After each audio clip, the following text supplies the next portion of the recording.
Well, it shouldn't scare people. I mean, it's very much in the tradition of President FDR. It's in the same spirit. It's in the spirit of the Reverend Dr. Martin Luther King Jr., who in his letter to the Birmingham jail warned us being the black community, about white moderates. You know, Nina referenced Dr. Martin Luther King before, saying that he said from the Birmingham jail that we should be concerned about white moderates.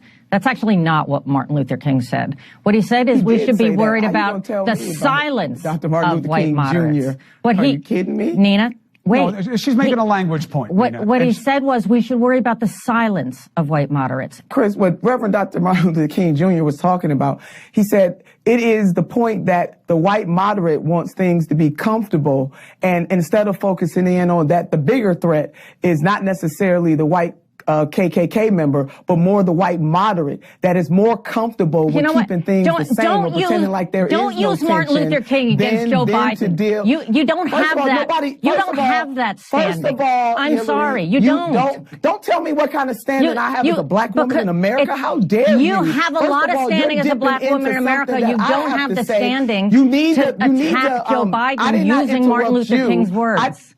I didn't attack anybody. You're taking it that way. Listen, don't dip into what I have to say about the Reverend Dr. Martin Luther King Jr. How dare you, as a white woman, sit up here and try to tell me, try to tell me what I'm supposed to feel and what I'm doing right now. I'm out of time on this. Chris, I didn't jump in on her, though. And then she wants to jump in on me and give me a certain nobody's jumping in on anybody. You guys are in the same party. Was that not one of the craziest attempts of gaslighting that you've ever seen in your life? And it's particularly egregious because this is how Hillary Rosen, that's her name, this is how she chose to respond with additional gaslighting. She tweeted, "I'm horrified that anyone would think I would call Nina Turner an angry black woman. I would never. After the TV hit last night, I was getting tons of ugly messages to keep fighting her using that phrase. I was trying to tell people to stop because I knew I needed to apologize. But screenshots are forever?"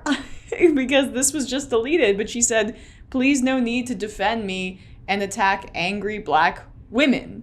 There it is. How is that defending Nina Turner? Just such obvious backtracking. My God. And on to the substance of what she was trying to say on Cuomo's show. The silence of that quote, that's not in the letter. Here it is. MLK, in his own words, Nina Turner was exactly right, and Biden is exactly the kind of white moderate that Dr. King was warning of. He wrote this from very famously letters from the Birmingham jail in 1963. "I must confess that over the past few years, I have been gravely disappointed with the white moderate. I have almost reached the regrettable conclusion that the Negro's greatest stumbling block in his stride toward freedom is not the white citizens' counselor or the Ku Klux Klanner, but the white moderate, who is more devoted to order than to justice, who prefers a negative peace, which is the absence of tension, to a positive peace, which is the presence of justice, who constantly says, 'I agree with you in the goal you seek, but I cannot agree with your methods of direct action,' who paternalistically believes he can set the timetable for another man's freedom, who lives by a mythical concept of time, and who constantly advises the Negro to wait for a more convenient season. Shallow understanding from people of goodwill is more frustrating than absolute misunderstanding from people of ill will. Lukewarm acceptance is much more bewildering than outright rejection." It is hard to find a more prescient quote than that. It is super relevant today, obviously. Bernie Sanders represents the boldness of action that MLK is talking about there.